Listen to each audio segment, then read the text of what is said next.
아멘. 자리에 편히 앉아주시기 바랍니다. 예수님의 이름으로 하나님 말씀 증거 후에 우리도 함께 합심하여 기도하도록 하겠습니다. 성경 말씀 마태복음 7장 7절 8절 말씀 함께 읽도록 하겠습니다.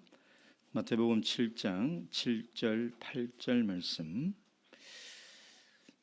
찾으셨으면 한 목소리로 읽도록 하겠습니다. 시작. 구하라 그러면 너에게 주실 것이요, 찾으라 그러면 찾을 것이요, 문을 두드리라 그러면 너에게 열릴 것이니 구하는 이마다 얻을 것이요, 찾는 이가 찾을 것이요, 두드리는 이에게는 열릴 것이니라. 아멘. 아주 오래전 독일에 미술을 공부하는 두 청년이 함께 생활하고 있었습니다. 근데 둘 다 미술 지망생이기 때문에 꿈이 화가가 되는 것이었죠.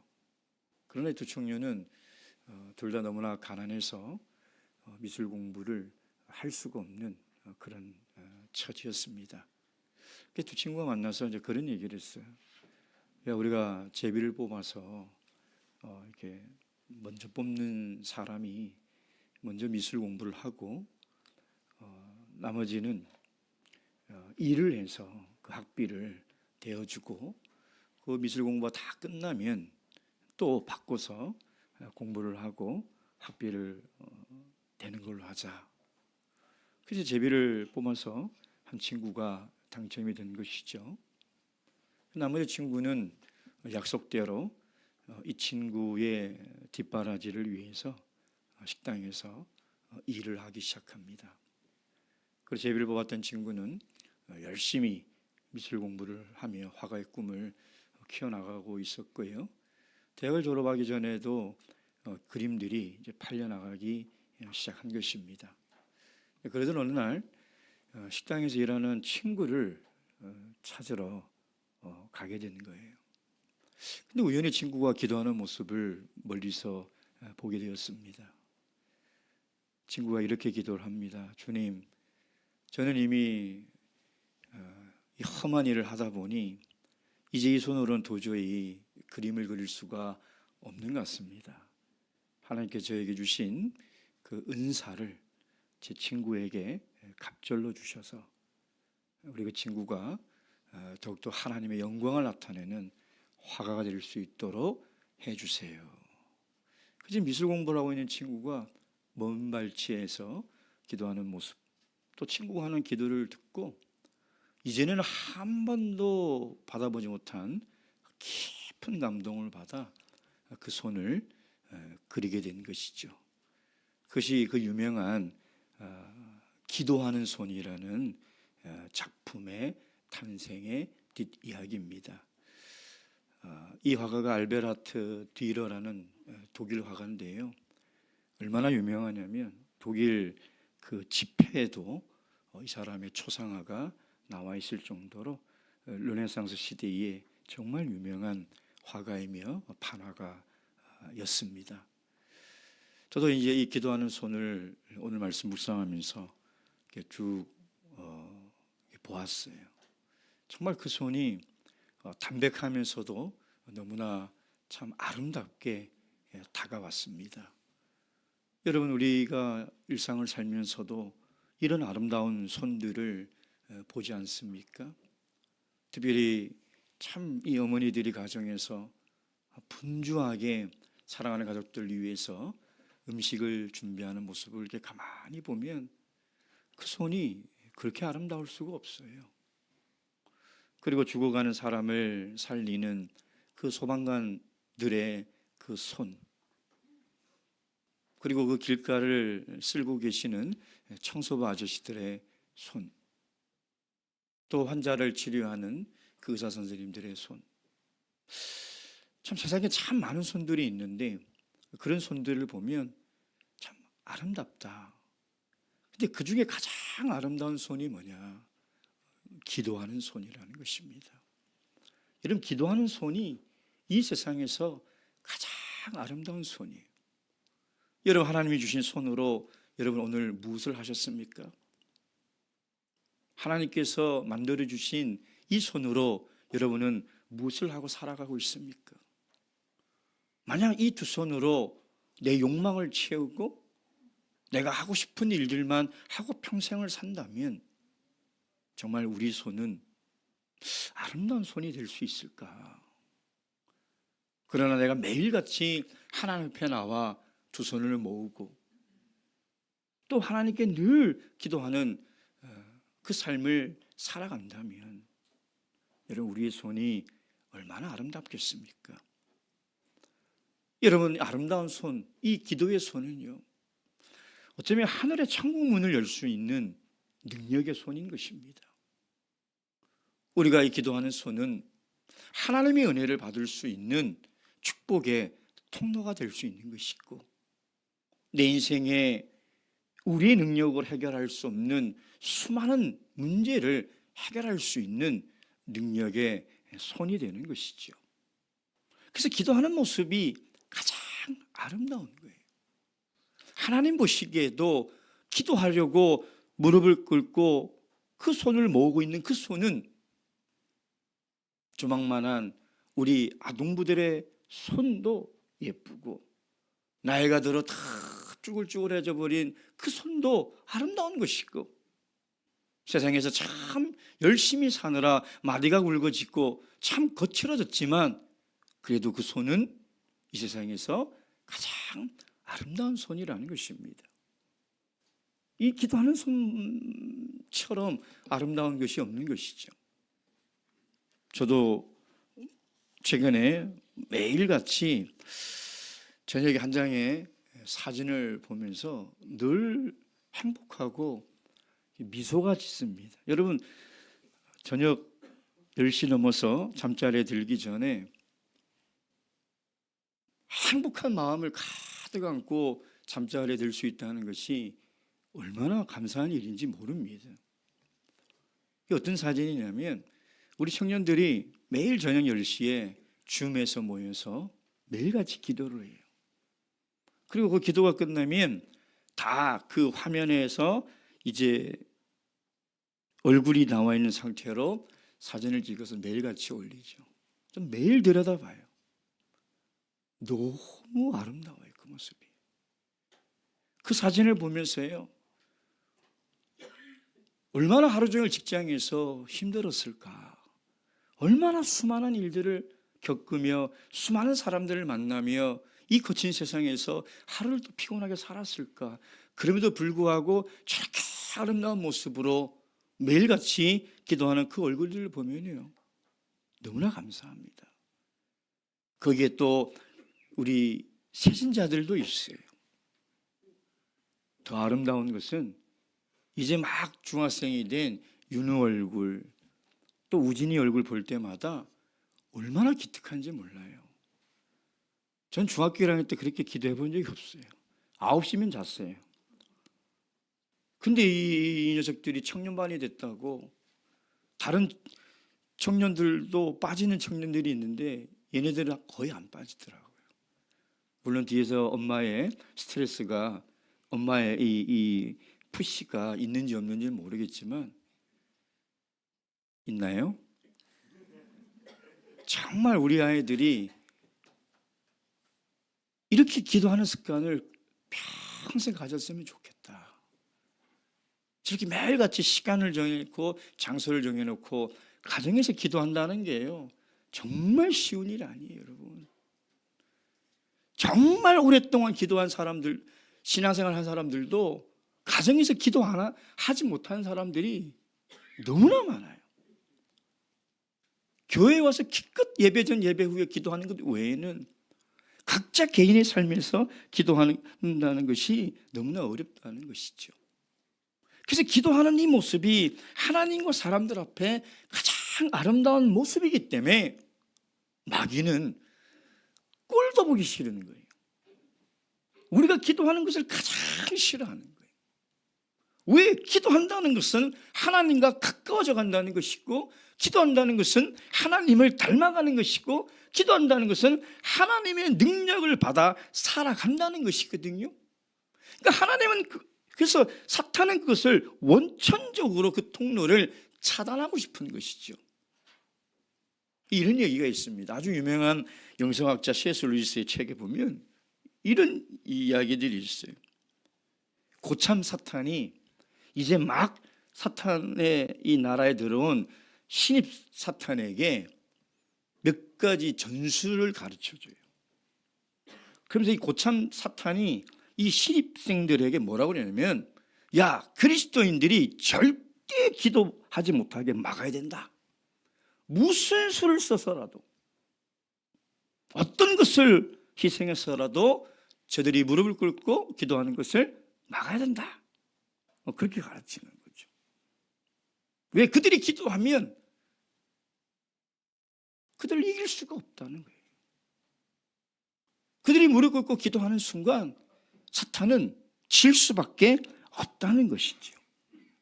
그래서 성도의 기도는요, 마귀에게 치명적인 강력한 영적인 무기가 된다는 것입니다. 여러분, 그래서 우리가 기도를 소홀히 한다는 것은 마귀에게 백전백패당하는 거예요. 이길 수가 없어요, 여러분.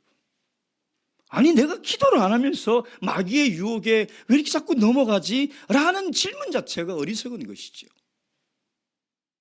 기도하지 않고 무슨 힘으로 마귀의 유혹과 그 계략을 이길 수 있겠냐 이 말이에요. 그래서 마귀는 끊임없이 우리 일상의 바쁨과 분주함이라는 핑계를 끊임없이 우리 삶 속에 갖다 주는 거예요. 스스로 속이죠. 그래, 나는 지금 너무 바빠. 애들 키워야 되고, 직장 생활해야 되고, 공부해야 되고, 나중에 이 바쁜 게 지나면 기도해야지. 그래, 난 지금 너무 내 삶이 힘들어. 도저히 기도할 수 있는 마음의 여유도 없고 정신도 없어. 그렇게 계속 마귀는 우리가 영적으로 무기력증에 빠지게 만드는 거죠. 여러분, 우리 심리적 슬럼프와 무기력증도 무섭지만 영적인 무기력증은요, 이게 심각한 겁니다. 영적인 무기력증에 걸리면 하나님에 대한 관심도 없을 뿐더러 하나님과의 관계 맺는 그런 시간들, 하나님을 위해서 희생하고 헌신한 그 모든 것들에 관심이 전혀 없는 거예요. 그래서 끊임없이 마귀는 우리가 영적으로 나태해지고 게으러지기를 바라고 있는 거죠. 가만히 둬도 영적 무기력증에 걸린 사람은 시간이 지나면 지날수록 그 영혼은 죽어갈 수밖에 없는 거예요. 손도 안 대고 고픈 거죠. 그래서 마귀는 우리 그리스도인들이 기도하는 것을 제일 싫어하는 거예요. 더욱이 기도하지 않았는데도 내가 너무 잘 되게 되는, 영적 교만에 빠지게 만드는 거예요. 기도 안 했는데도 아이들이 별탈 없이 잘 커요. 기도 안 했는데도 돈을 잘 벌어요. 기도 안 했는데도 막 모든 일이 만사형통 잘 돼요. 영적 교만에 빠지는 거죠. 하나님이 안 도와주셔도 내가 이렇게 잘 나가네? 하나님이 은혜 안 주셔도 내가 이렇게 잘 살 수 있네? 엄청난 영적 교만에 빠지는 것이죠. 제일 위험한 사람이 이런 사람이에요. 이런 사람은 한 방에 그냥 가버리는 거예요. 어느 순간 완전히 그 인생이 무너져 버리는 거예요. 차라리 경고음이 들리고요, 차라리 고난이 있고, 차라리 어려움이 있으면 자각할 수 있는 기회가 있고 스스로 성찰할 수 있는 시간이라도 있는데, 기도하지 않고도 너무나 잘 풀리는 거예요. 잘 나가는 거예요. 아무 문제가 없는 거예요. 그 영적 교만에 빠지게 된다는 것입니다. 여러분, 우리가 기도에 승리할 때만이 마귀와 사단의 유혹에서 승리할 수 있는 거예요. 그래서 우리가 기도로 승리할 수 있는 비결이 뭐냐?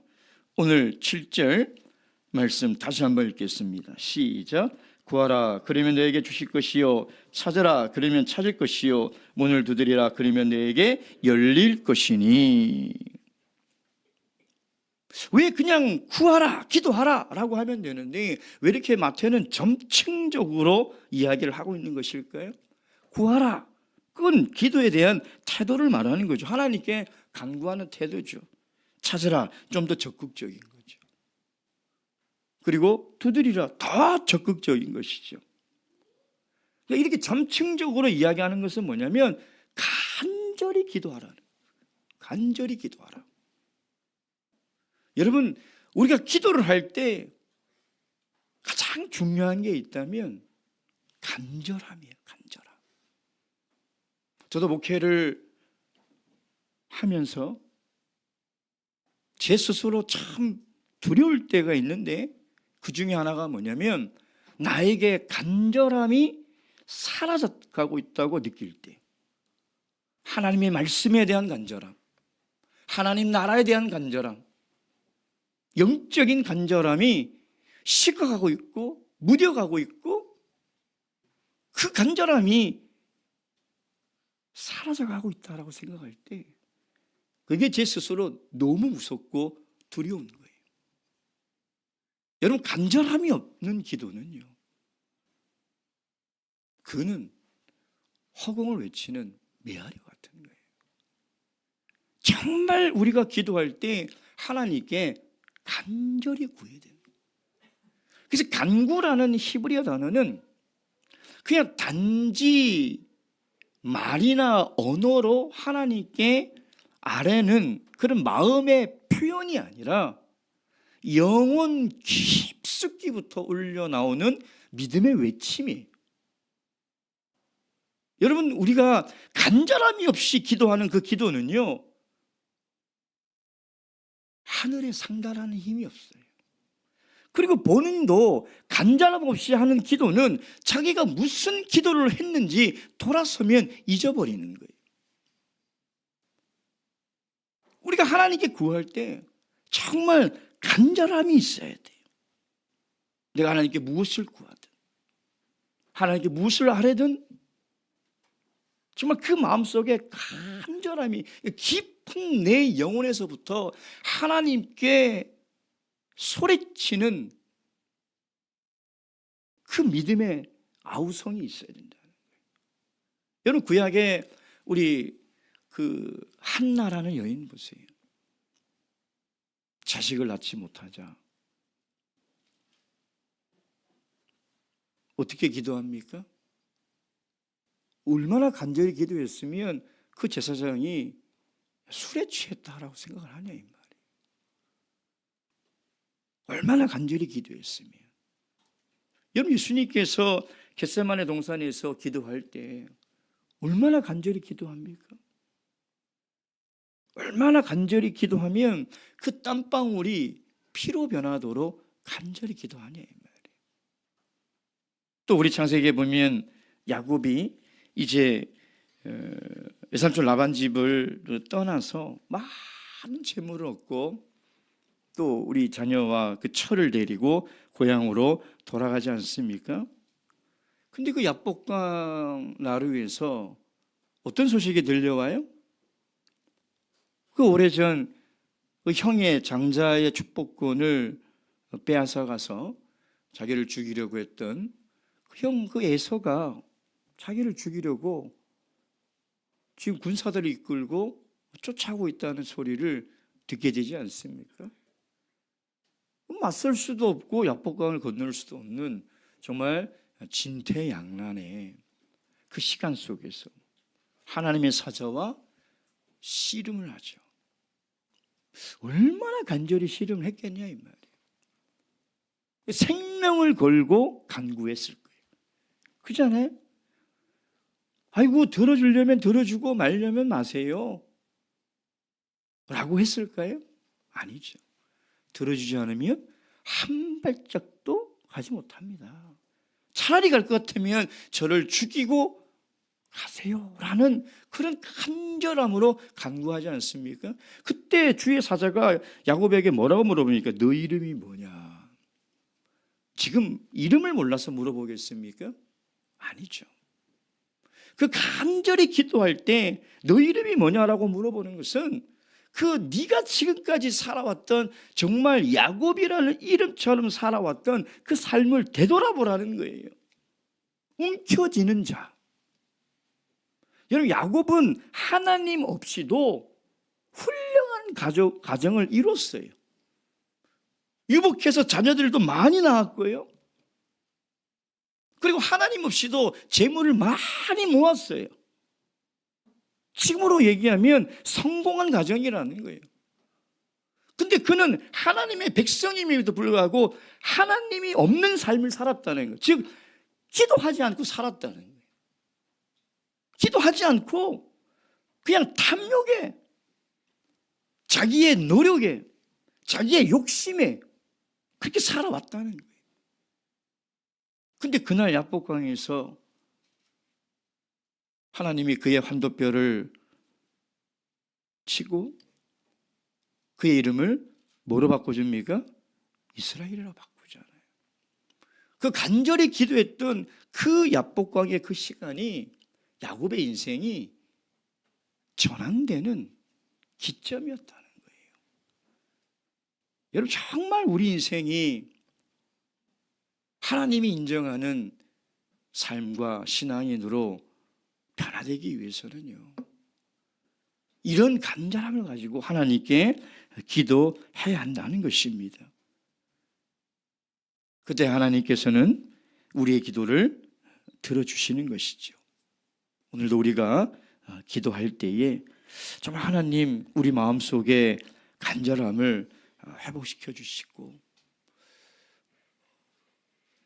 내 마음에서 정말 하나님 이 기도를 응답해 주지 않으면 안 된다는 그런 절박함을 가지고 하나님께 나와 기도할 수 있고 또 하나님께 간절히 부르짖을 수 있도록 하는 그런 기도 시간 되기를 주님의 이름으로 축원드립니다. 묵도하시겠습니다.